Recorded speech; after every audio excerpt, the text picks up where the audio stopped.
Hello, hello. Welcome back, friends, strangers, random acquaintances. Whether you are just stumbling across this channel or you are a returner who has listened to me babble about books before, I really appreciate you stopping by to listen to what I have to say.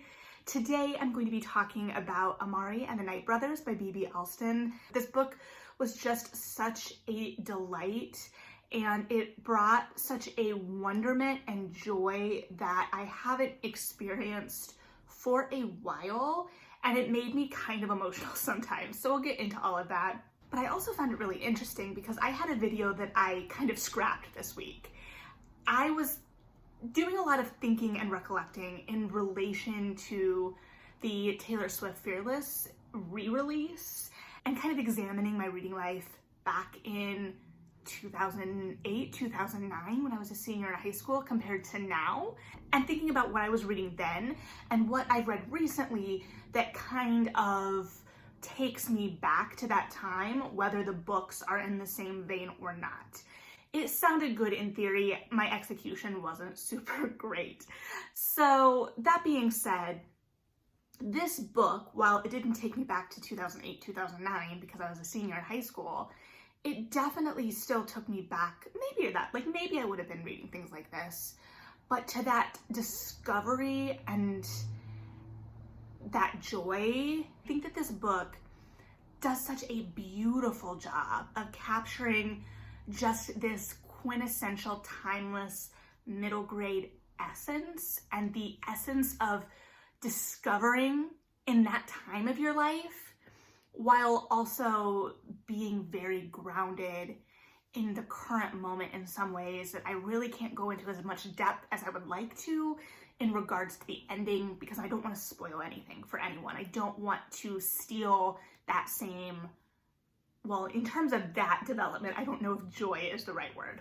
So I've kind of already emotionally vomited all over the place a little bit in regards to this book. So what is it about? So when the book opens, we're in the principal's office with Amari as a white mom lays into the principal and insists that Amari be expelled for laying her hands on this woman's daughter.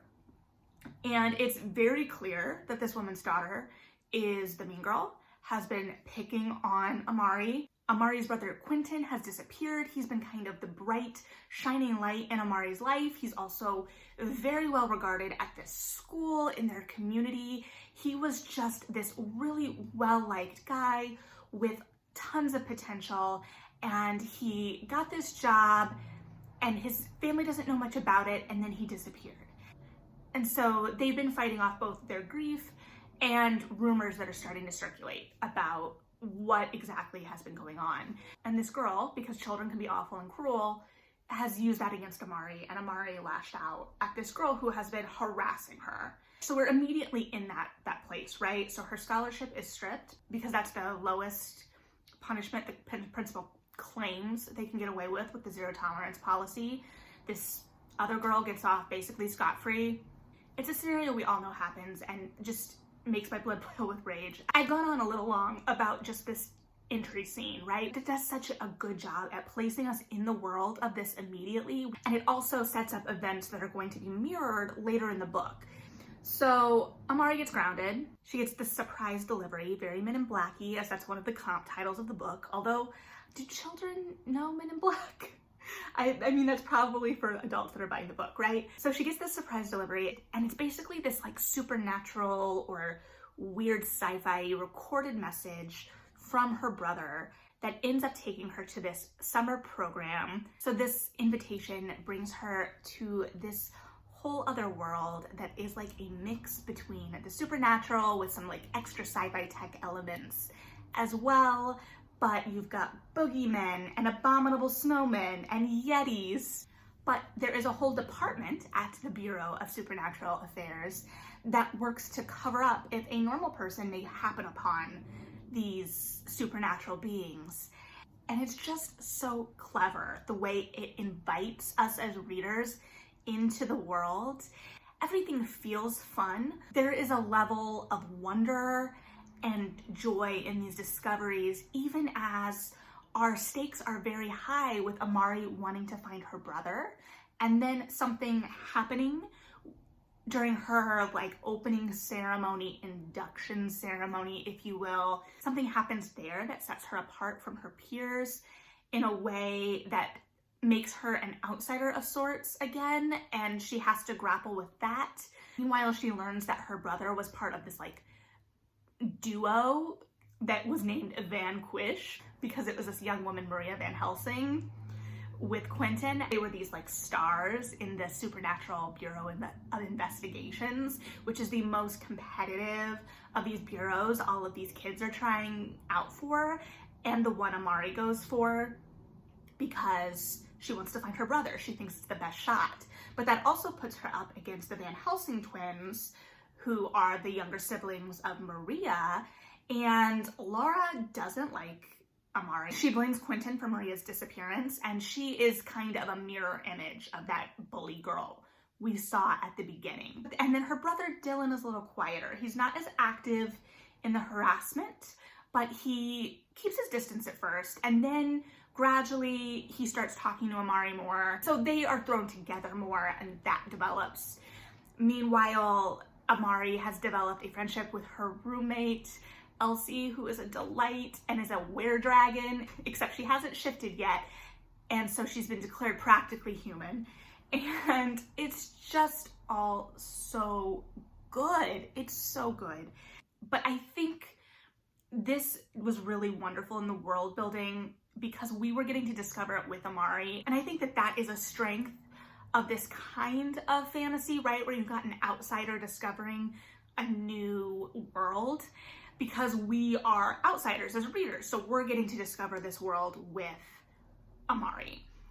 But I also think the way the world is revealed is really clever and fun. It never feels like we're just being info dumped. We're learning things about the world as they are encountered with the plot, but also they're just like fun asides that add flavor and texture to the world without feeling overwhelming. And I think that the way we get to see Amari act as a character is so good. We establish, especially at the beginning, that she does have a temper and she can act out of anger, but we also see that that is something that she has to be pushed to. She puts up with a lot until she gets to that moment, as we see later in the book, to the point where I was marveling at her restraint sometimes. And she's always striving to be the most gracious in a way that it's not articulated that way. She's not trying to be good,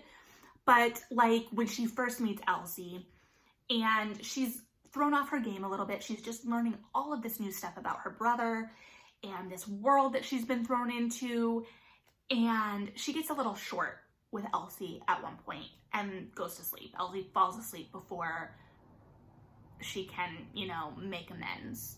And the next morning, she goes to apologize because she feels bad for reacting in anger. And it's just those little things. She's always trying, right? But just watching her both try to save her brother, some of the moments where it talks about that relationship just got me. And then seeing her react to these really awful reactions to her. Not all. There are some adults in the book that really treat her well and have her back, but society as a whole doesn't.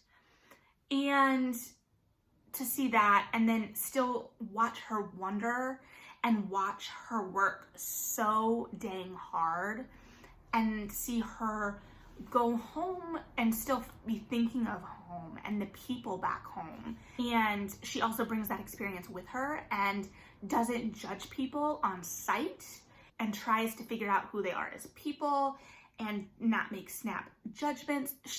It's just so good. And this isn't comparable at all. But one of my favorite pieces of the world building was that they got around by these elevators, but the elevators all had personalities, and they were like artificial intelligence personalities, but there was like the mischievous elevator, and there was the snootier elevator because they only worked for the director, and you better put those slippers on.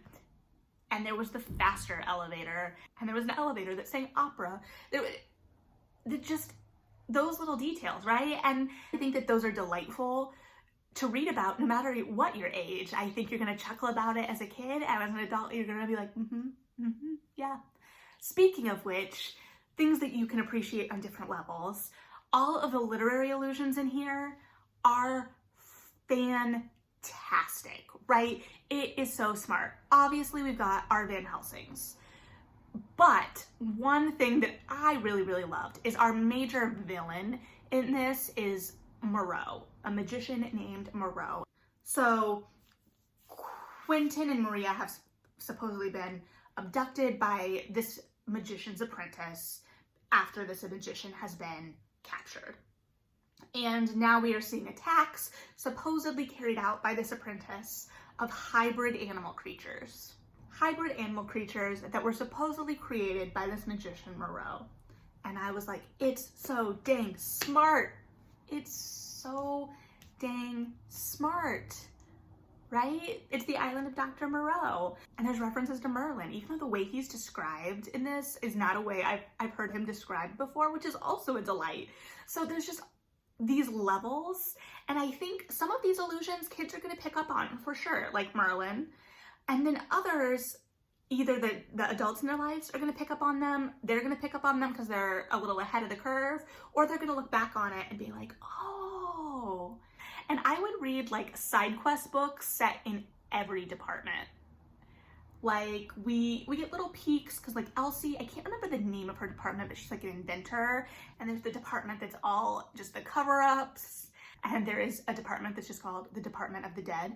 So it's just this really engaging, exciting world that as a reader, I want to spend time in.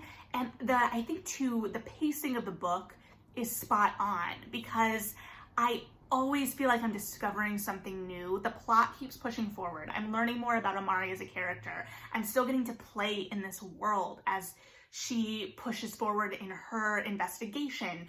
So I just think that this is top notch, top notch. 100% one of the best books I read of the year so far. I read this digitally from the library and I downloaded an audiobook that I already started and I also ordered a copy. But I ordered a copy from the UK, which is actually the first time I've done that because I liked their cover better. But I posted on Instagram, and granted I don't have a huge Instagram, because then I was curious. I was like, okay, I like the UK cover better, but there are parts of the artwork on the US cover I also really, really enjoy. So I was curious as to what other people's preferences were, and it seems like there is a slight majority for the US cover. So if you have a particular preference between the covers, let me know below.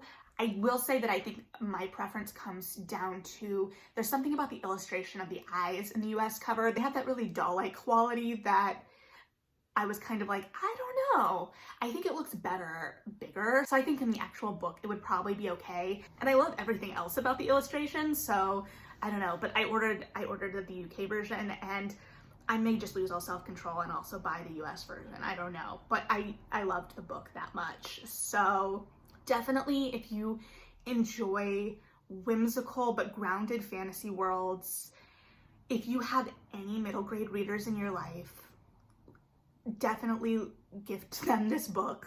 If you want to just sneak it and read it before you gift it to them, you know, sometimes you just have to as well. I know that I'm late to the game on this one. It's been out for a couple months. It's been getting really good reception because of course it has. It's such a dang delight.